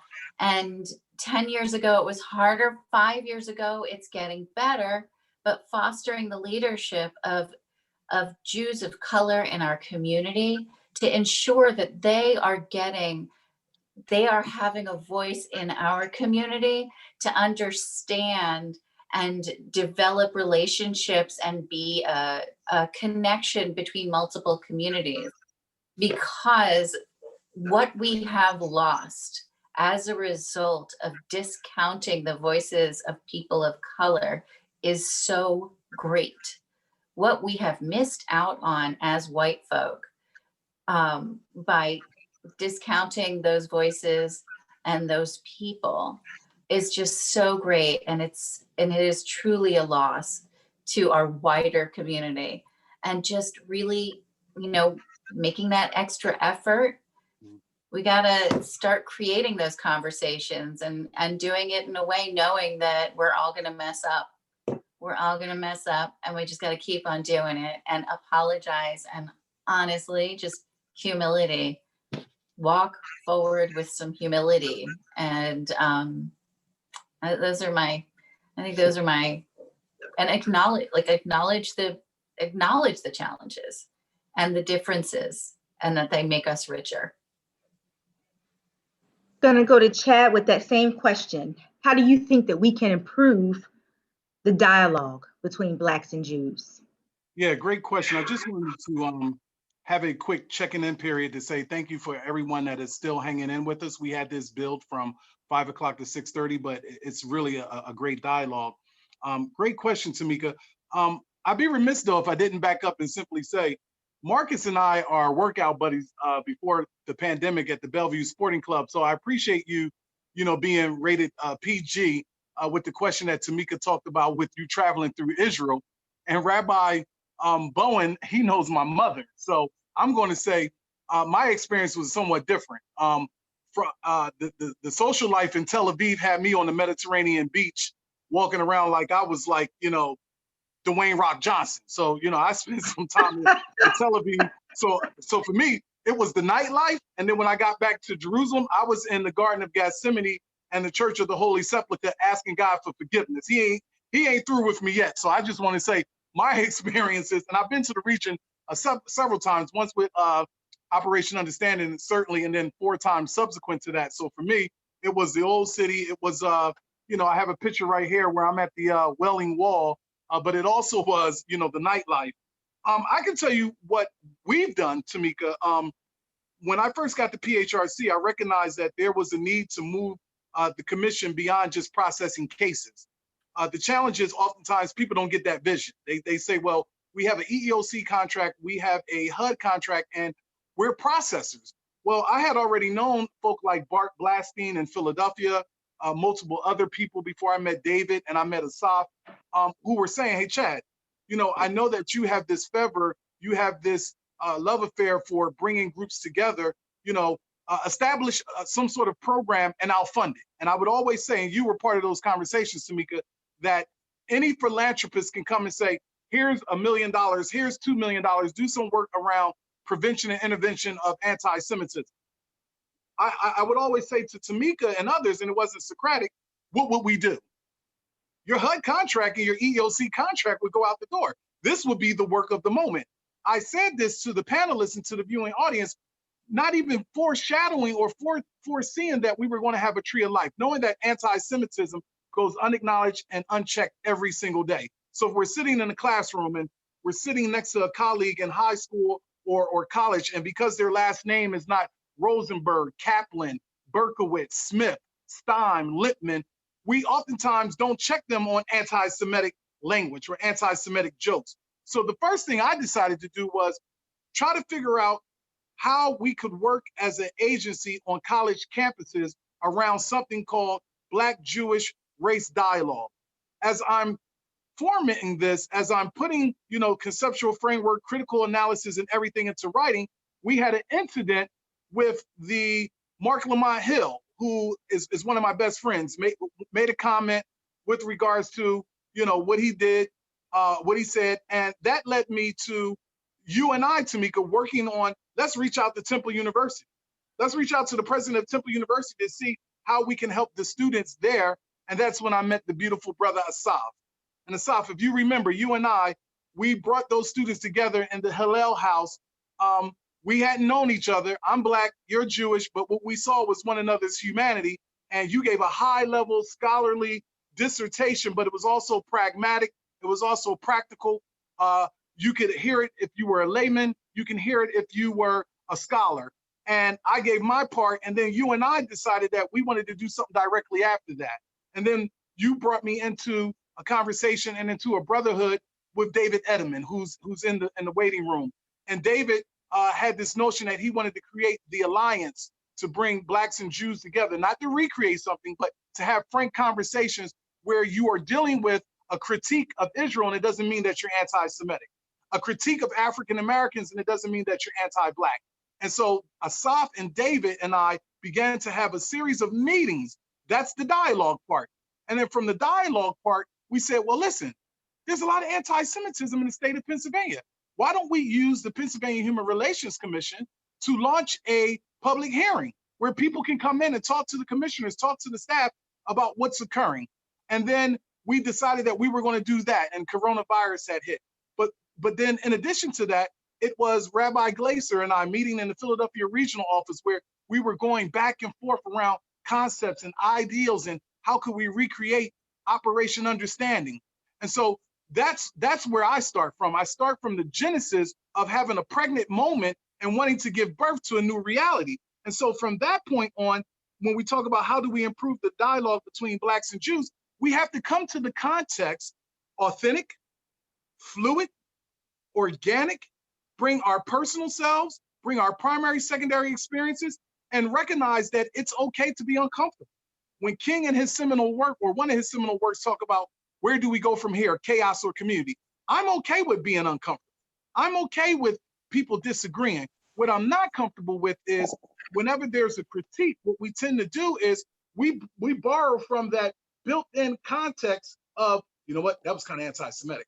Or we tiptoe around the tulips, or we sing Kumbaya, touchy-feely, and we're not really kind of authentic with each other. So I think it starts with conversations, it starts with dialogue, and there are some demands that we need from all communities. So on one end of the spectrum, the social justice spectrum, if we're being told, denounce what Deshaun Jackson did, denounce what Rodney Muhammad did, okay, then there has to be, and Marcus would agree with this, and we've been on several conversations with David Asaf, Rabbi Bowen, then there has to be another aspect where we say, whoa, time out.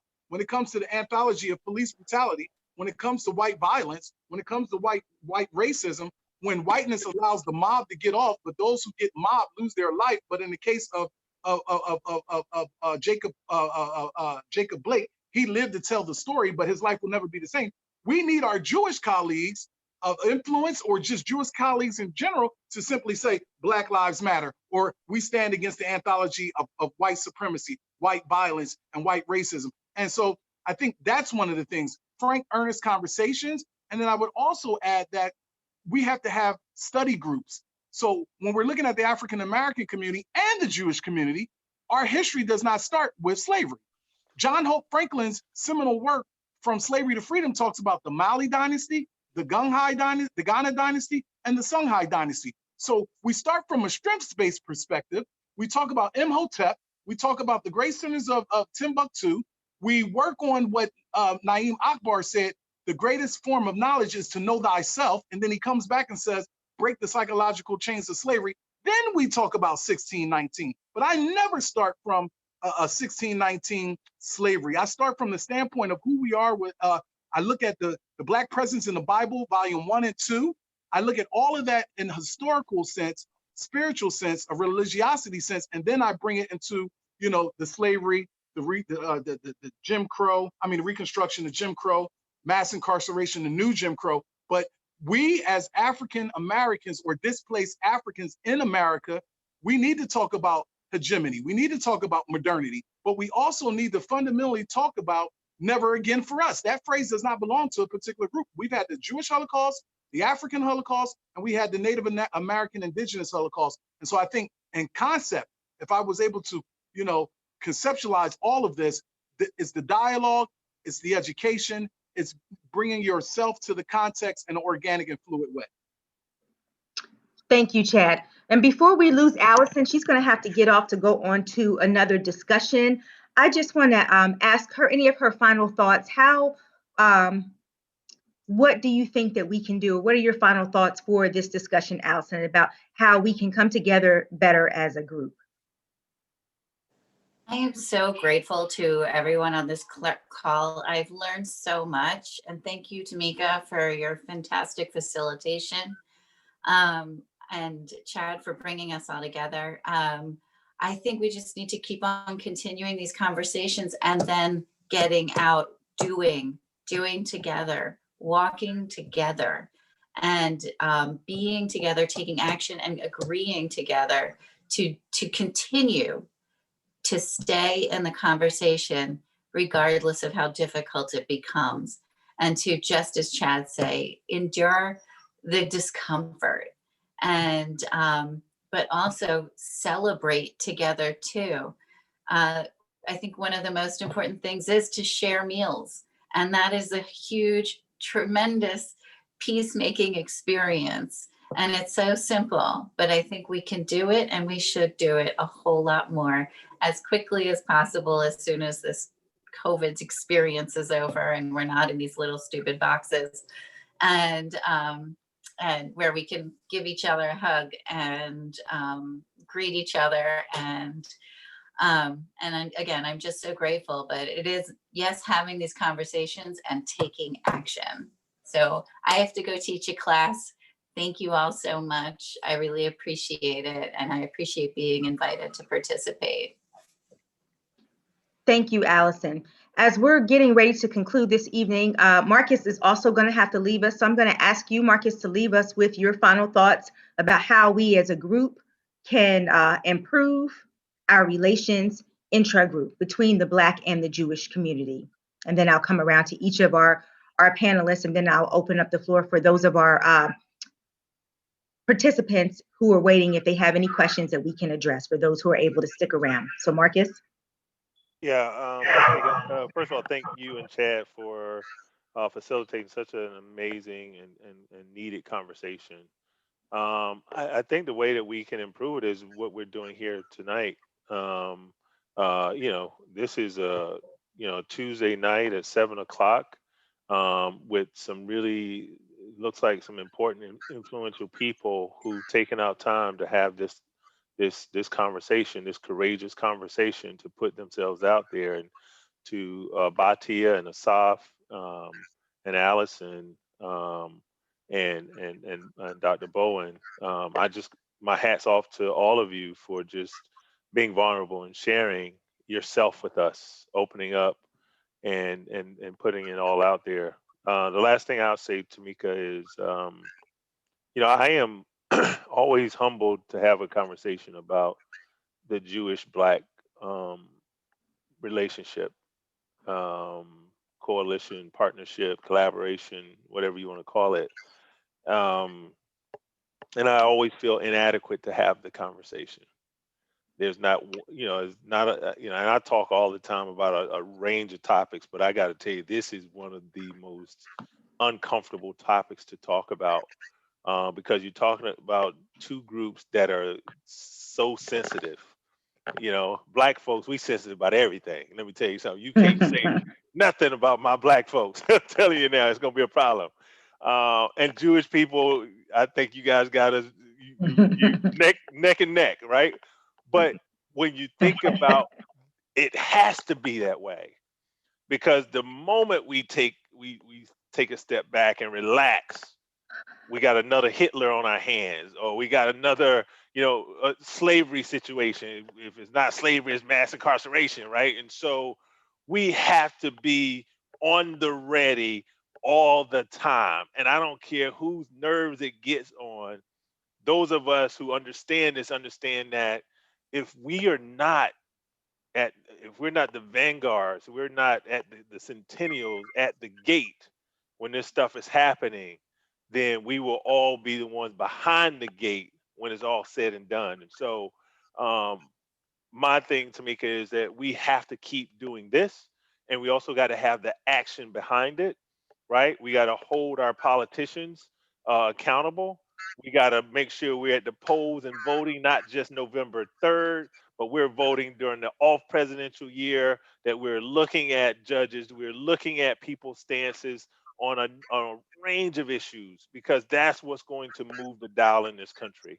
And so, and I still stand behind my thought about like really focusing in on our young folks, right? Our young folks is where it's at. If we want to really better these relationships between our two cultures. Thank you so much. Thank you. I want us to have an opportunity before we go. Want to ask Earl, Asaf, Bati, and Chad, are you all still with us? We just want to have, there were just about 2-3 questions in the chat. I want to see if we can address some of those questions from them.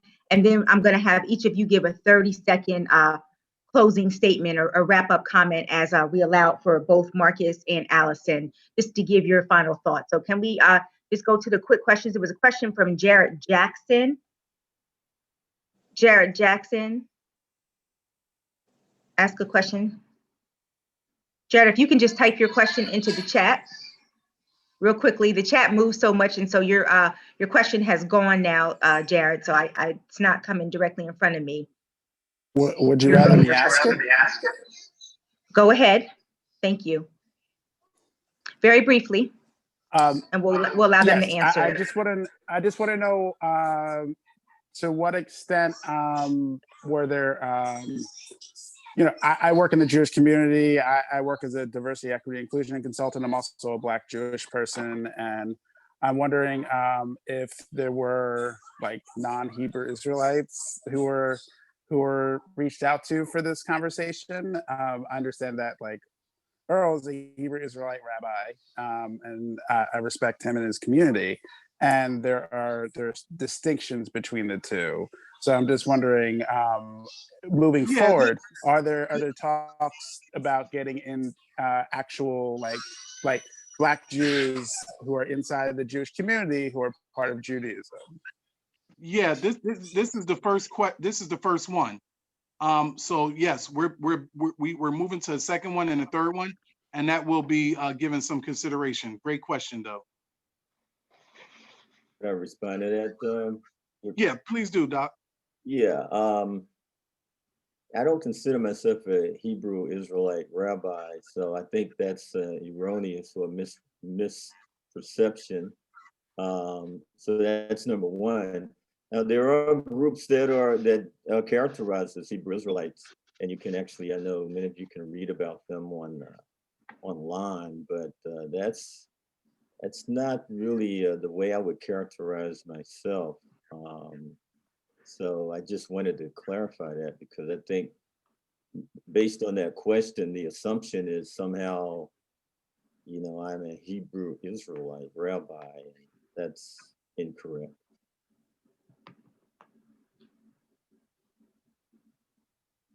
So Doc, how did you come to the faith, or how did you come to be a rabbi of this faith?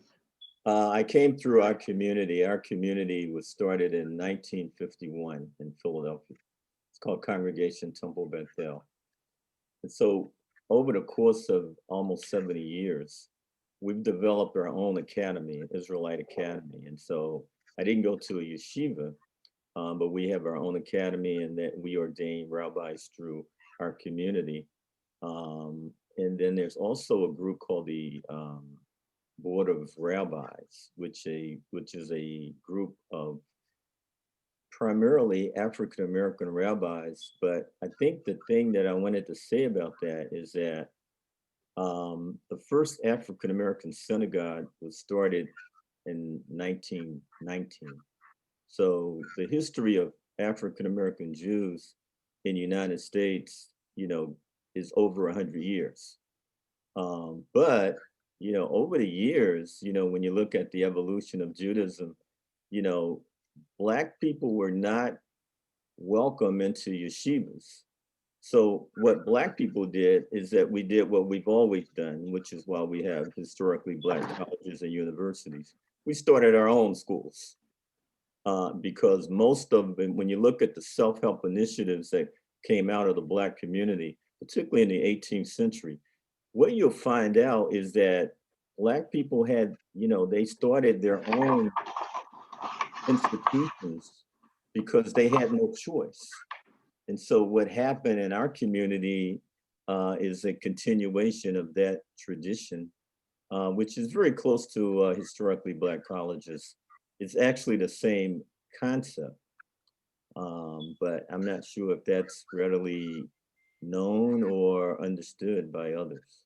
But I think it's an important point that needs to be made, so that the Israelite Board of Rabbis is an organization that's been around since probably the 1930s, 1940s of Black rabbis. Thank you. And were you raised up in the faith?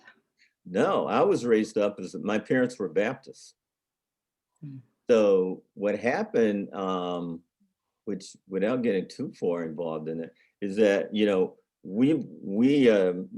there's a lot of interesting research. One is called the Hebrewisms of West Africa, which documents Black people who came from West Africa on slave ships, but were Hebrews. And it also shows how Black people left Northern Africa and migrated. So you have Black Jews in Ethiopia, but also in South Africa, also in Uganda, and also in Nigeria, because Black people migrated to these areas, so that large numbers of those Black people ended up on slave ships to America and were dispersed. And so a lot of that comes about as a result of the dispersion. And so I think when you look at the evolution of European Jewry, you have historical circumstances that these groups evolved out of.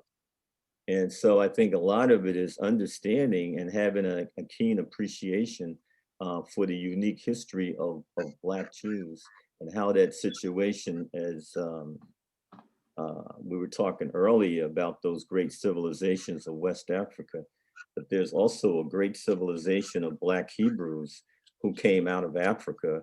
Of course, Moses is the most noted one, who was born and raised in Africa, but of course there are many others. And so when you look at it historically, the idea of Black people being part of Judaism is really not that complicated to understand, but you do have to look at some historical basis. If you just look at more recent history, modern history, of course, you might arrive at a different conclusion. But anyway, that's sort of another subject, so I might be going a little off base on that. Thank you, Rabbi. Yep. Asaf, final thoughts and commentary about how African Americans and Jews can continue to work together in synergy, bridge any divide, and to work together to improve civil rights in this country for each of our respective groups. Look, just to echo what you said a little bit, I mean, I think that these kind of conversations are exactly what we need to be doing more of. I mean, I think that, I have spoken all over the country. I have spoken at churches here in town.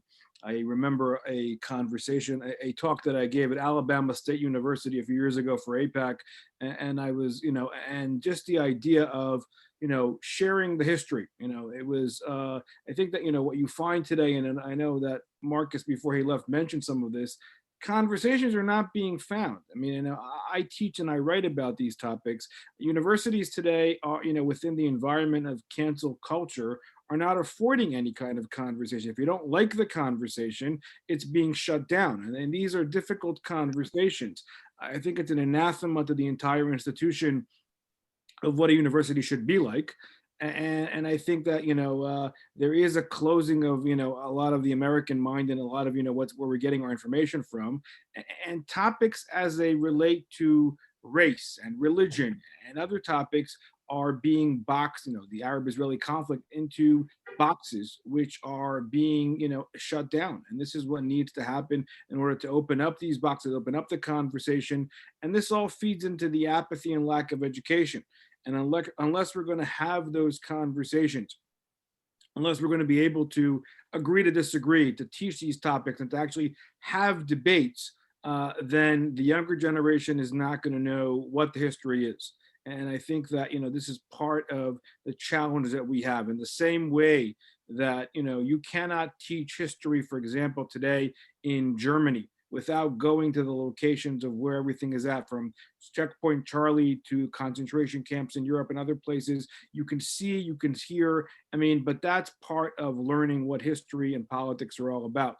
And nobody is claiming any kind of sense of perfection, but you cannot you cannot come to any kind of conclusions without actually knowing what the facts are. And unfortunately, libraries are a dying business. Nobody's buying my book, I'll tell you that. But I think that, if you are relying on, even to, when you have to tell students that Wikipedia is not a source, and you have to say, Google is too much to, ask for, and that's kind of the state of where we're in. We have to work on better education, better understanding, better interaction, and creating those synergies and those forums like we're doing tonight, and to reach as many people as possible to actually have the difficult conversations. Thank you. Thank you so much, Asaf. Batia, are you still with us? Rabbi Glazer? Now I am still here. God Thank bless you. Button. Final thought. Final thought, to echo what has already been said, is we need to be listening to each other. A lot of deep listening, real understanding, real empathy, understanding that we each have our own identities that are ours to define, and understanding that our experiences are real and genuine. And one of the questions we didn't get to, which was, in what way is the conflict between Jews and Blacks emblematic of the larger society conflict between Blacks and whites? And I just want to read a couple of sentences from James Baldwin's article, Negroes are anti-Semitic because they're anti-white, because I think it speaks to how we as Jews need to be understanding the experience of Black Americans. Very few Americans, and this includes very few Jews, wish to believe that the American Negro situation is as desperate and dangerous as it is. Very few Americans and very few Jews have the courage to recognize that America, of which they dream and boast, is not the America in which the Negro lives. It is a country which the Negro has never seen. Dated language, obviously. But I think that as we go forward, that needs to be part of our conversation and our understanding. Thank you. Thank you so much, Rabbi Glazer. And last but not least, I'm going to give the final word to Executive Director Lassiter. I want to thank everybody who has remained with us on this conversation this evening. It's been quite enlightening and a robust conversation. And thank you to all of our panelists who had to leave us and those who still have remained. I thank you so much for your interest and attention. My name is Tamika Hatcher, and thank you for having me as your moderator this evening. Executive Director Lassiter. Yes, and echo those same thoughts that you mentioned, Tamika, with regards to moderating this. Thank you so very much publicly and from my very, the depths of my very spirit. Want to thank the PHRC staff, saw Damon Green, Charles Summerson, and Diana Medley, and Kimberly Rothwell, and a few others on it. Want to thank everyone that was on it. I think that we moved from dialogue to digging deep down within to do something. We do a lot of talking. I think that we have to do something, and I think to do something is we can construct dialogue that leads to action. And so I'm reminded of the desecration with the swastika in the downtown Harrisburg synagogue. And though we were in our own respective bubbles because of COVID-19, as the executive director of PHRC, I'm the executive director, but that's only one identity. It's a shared leadership philosophy. Tamika went out to the rally, social distance, and then she said, hey, that symbol means the same thing to Blacks as a noose. And it got news coverage, and not news coverage for the sake of news coverage, but it was showing how Black solidarity can stand in the midst of hate against white supremacy and anti-Semitism. And so the work that you have done, Rabbi, in your former capacity, and the work that the God of Abraham, Isaac, and Jacob is going to call you to your new capacity whenever that new calling comes, the work that David Edelman is trying to do with the Alliance. He held a brilliant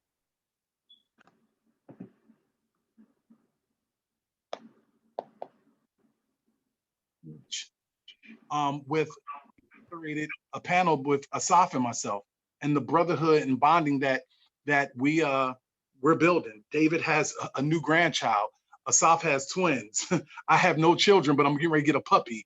But we get on the phone and we talk to each other because we're brothers, right?